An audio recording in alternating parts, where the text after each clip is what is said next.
O Senhor esteja convosco, Ele está no meio de nós. Proclamação do Evangelho de Jesus Cristo, segundo Marcos. Glória a vós, Senhor. Naquele tempo, Jesus apareceu aos 11 e disse-lhes: Ide pelo mundo inteiro e anunciai o Evangelho a toda criatura. Quem crê e for batizado será salvo. Quem não crê será condenado. Os sinais que acompanharão aqueles que crerem serão estes: expulsarão demônios em meu nome, falarão novas línguas, se pecarem em serpentes ou beberem algum veneno mortal, não lhe fará mal algum. Quando impuserem as mãos sobre os doentes, eles ficarão curados. Palavra da salvação. Glória a vós, Senhor. Meus irmãos e minhas irmãs, hoje com muita alegria, a igreja comemora a conversão de São Paulo. É importante notar que São Paulo é a única pessoa que tem uma liturgia própria aonde se narra a conversão dele. Diante daquela pessoa que ele iria se tornar, a igreja coloca uma liturgia própria para nós vermos como aconteceu a conversão de São Paulo. E a conversão dele foi tão importante para a igreja que ele foi elevado à condição de apóstolo. Tanto que para ser escolhido como apóstolo, era necessário que aquele discípulo ele tivesse convivido com Jesus, tivesse visto Jesus morto e tivesse depois visto ele ressuscitado e convivido com ele ressuscitado e depois também visto ele voltando para a casa do Pai. Nenhum desses pré-requisitos se aplica a São Paulo. Ele não viveu com Jesus, ele não viu Jesus morto, ele não viu e não conviveu com Jesus ressuscitado, e muito menos ele não viu Jesus subir ao céu. Pelo contrário, ele tinha até se tornado inimigos daqueles que eram seguidores de Jesus. Para Saulo, os cristãos faziam parte de uma seita que estaria destruindo o judaísmo. A fúria dele foi tão grande que ele pediu autorização para prender todos os cristãos. Nós vimos essa narração no capítulo 9 dos Atos dos Apóstolos, que começa dizendo assim: enquanto isso, Saulo só respirava ameaças e morte contra os discípulos do Senhor. Era assim que estava a condição dele. Mas foi nessa viagem que ele pediu autorização para prender os cristãos. Ele indo para Damasco, ele se deparou com uma grande luz. Ele caiu no chão. E da luz, ele ouviu a voz que dizia: Saulo, Saulo, por que me persegues? Saulo disse: Quem és, Senhor? Respondeu ele: Eu sou Jesus, a quem tu persegues. Duro te é recalcitrar contra o aguilhão. Então, trêmulo e atônito, disse ele: Senhor, que queres que eu faça? Aí começa agora o processo na vida de São Paulo. Senhor, que queres que eu faça? Respondeu-lhe o Senhor: levanta-te, entra na cidade, aí te será dito o que deves fazer. E para quem conhece o fato, né, ele foi levado para Ananias, Ananias rezou por ele. Agora veja, 3 coisas aconteceram com Paulo nesse processo da conversão. Paulo caiu,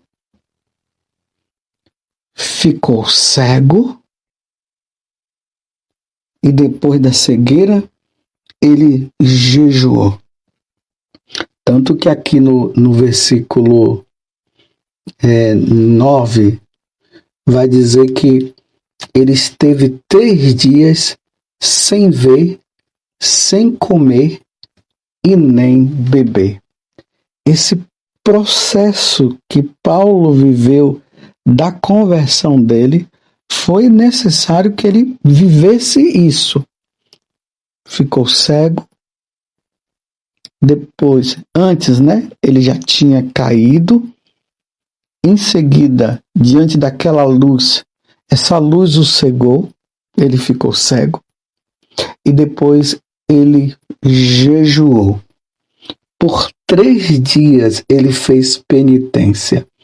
Ele ficou sem ver, sem comer e nem beber, até o momento em que Ananias rezou por ele, e aí ele recuperou a vista e depois foi batizado. Eu queria parar, meus irmãos, nessa reflexão, nessa meditação para nós no dia de hoje, nesse momento, esse fato. Paulo, ele ficou numa situação aonde ele teve que parar. Essa parada de Paulo, ela foi necessária. Foram 3 dias jejuando, fazendo penitência, sem comer, nem beber. Ele estava naquela condição de cegueira. Foi o momento em que ele fez uma total revisão de vida. Eu imagino Paulo, naqueles 3 dias, ele fazendo todas aquelas perguntas e aquelas questões. Como pode? Quem é esse? Como é que aquele homem, aquela luz, aquela voz, eu que estava perseguindo os cristãos, agora ele disse que eu estava perseguindo ele mesmo. Agora eu começo a compreender que verdadeiramente esses homens estavam falando de uma pessoa que realmente morreu e ressuscitou, e eu estava atrás deles, perseguindo, querendo matar a todos, colocando em prisões.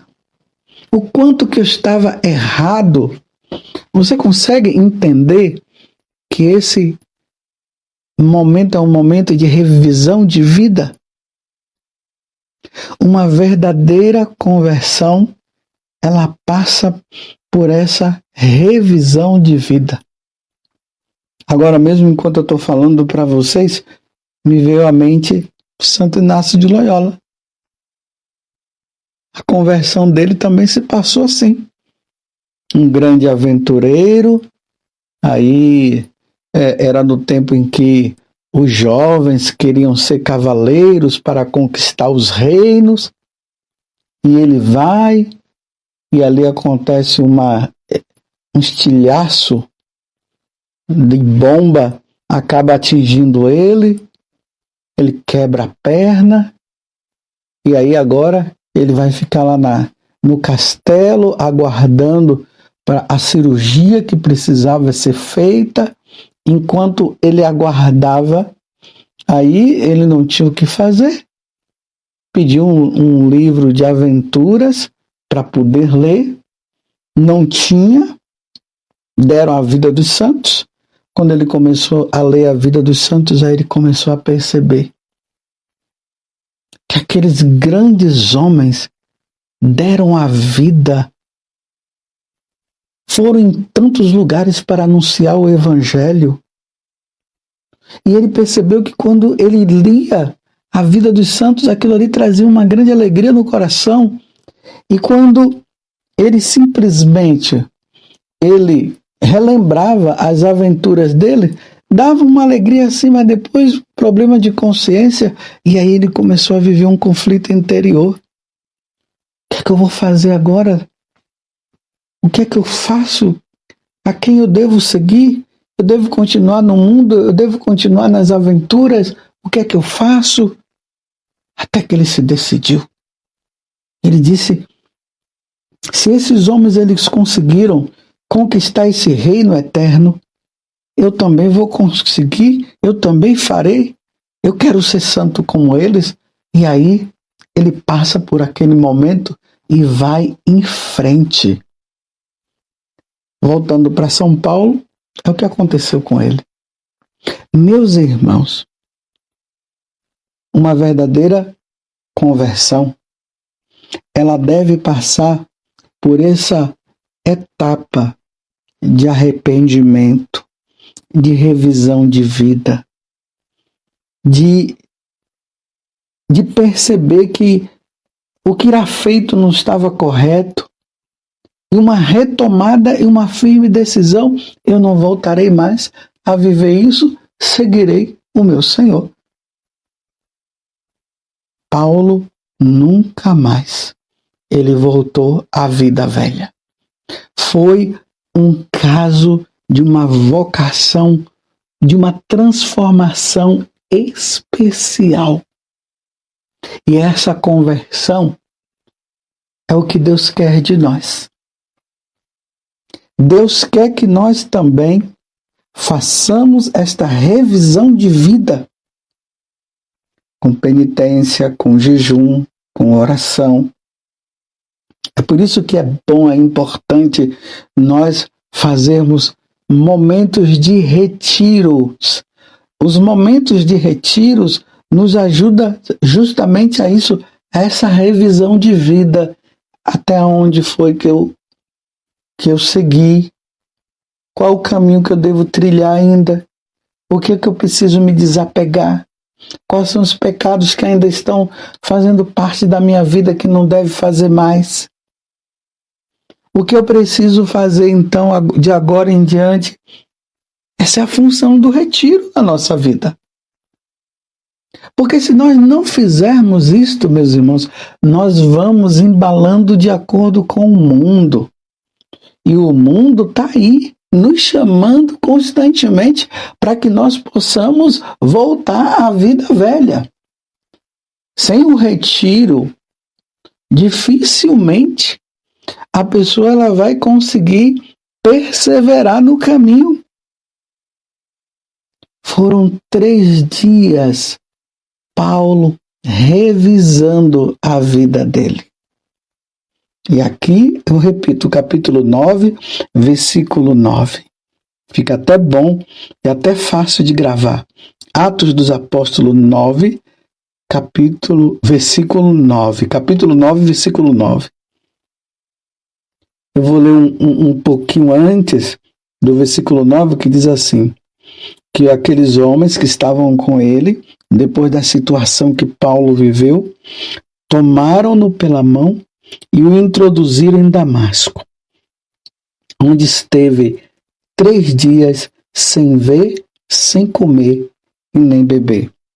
Então, antes de Ananias vir para rezar por ele, Paulo passou 3 dias repensando, revivendo, tomando as devidas decisões, sem compreender ainda o todo do que estaria acontecendo.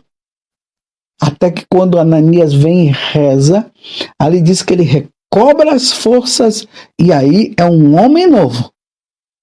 Vida nova. Meus irmãos e minhas irmãs, esse negócio de dizer assim: agora eu vou retomar minha vida. Agora eu vou começar de novo. Aí daqui a um mês a vida velha volta de novo. Agora eu não vou querer mais viver essa vida não. Aí começa aquela empolgação, aquele entusiasmo, aí começa a fazer as coisas, de repente quando pensa que não, já está na vida velha de novo. Nós não podemos viver assim. É preciso, meus irmãos, uma firme decisão. Claro, nós precisamos cooperar com a graça de Deus. Deus ele vem em nosso auxílio, Deus ele vai nos ajudando na caminhada, mas é preciso que haja uma cooperação nossa também.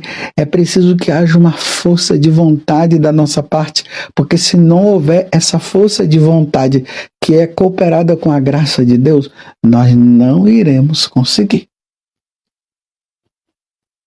Vocês lembram que Jesus já tinha falado que para nós não cairmos na tentação, ele falou que é preciso que nós vigiemos e nós oremos.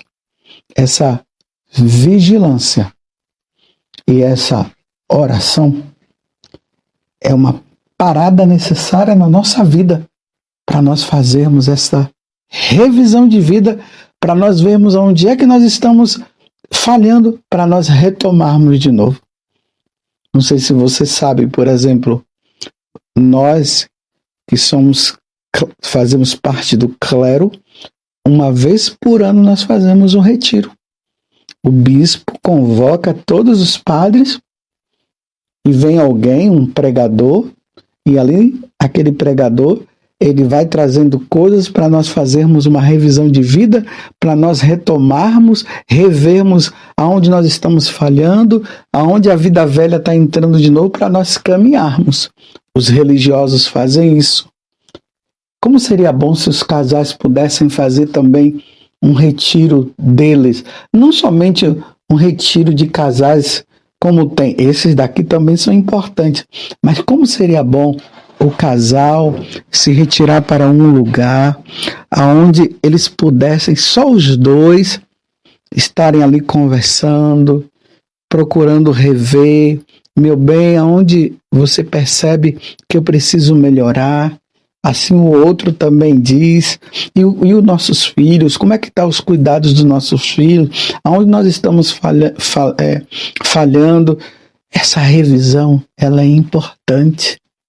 Ela nos ajuda a permanecermos no caminho da santidade.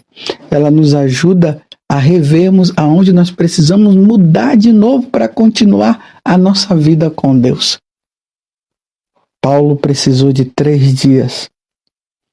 Tanto que, só que lá nos Atos dos Apóstolos conta também que ele ainda foi para o deserto da Arábia.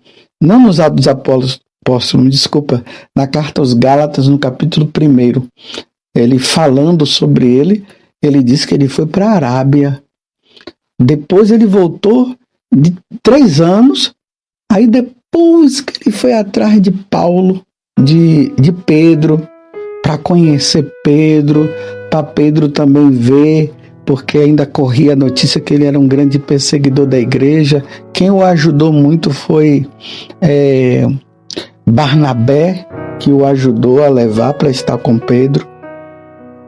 Mas levou esse tempo todo de reflexão e de vida. Você tem feito retiro? Você tem parado para rever sua vida? O exame de consciência também ajuda-nos muito a retomarmos a nossa vida. Você tem feito bons exames de consciência? Você tem escolhido um dia do mês ou de forma semestral para fazer um retiro para revisão de vida? É preciso, meus irmãos. Até Jesus foi para o deserto e ficou 40 dias lá. Antes de ele começar a vida pública, ele foi para o deserto. Ele se retirou. Ele fez aquele retiro que seria necessário para ele começar a grande obra que ele ia fazer. Que hoje, no dia de São Paulo, na conversão dele, Deus nos conceda também a graça da conversão, da perseverança e da fidelidade. Porque o próprio Jesus disse que aquele que perseverar até o fim será salvo. E Paulo perseverou, não voltou mais à vida velha. Paulo seguiu em frente, se tornou um apóstolo, pregou o Evangelho e ganhou a eternidade. Louvado seja nosso Senhor Jesus Cristo, para sempre seja louvado. e a nossa mãe Maria Santíssima. Um bom retiro para você. Deus te abençoe.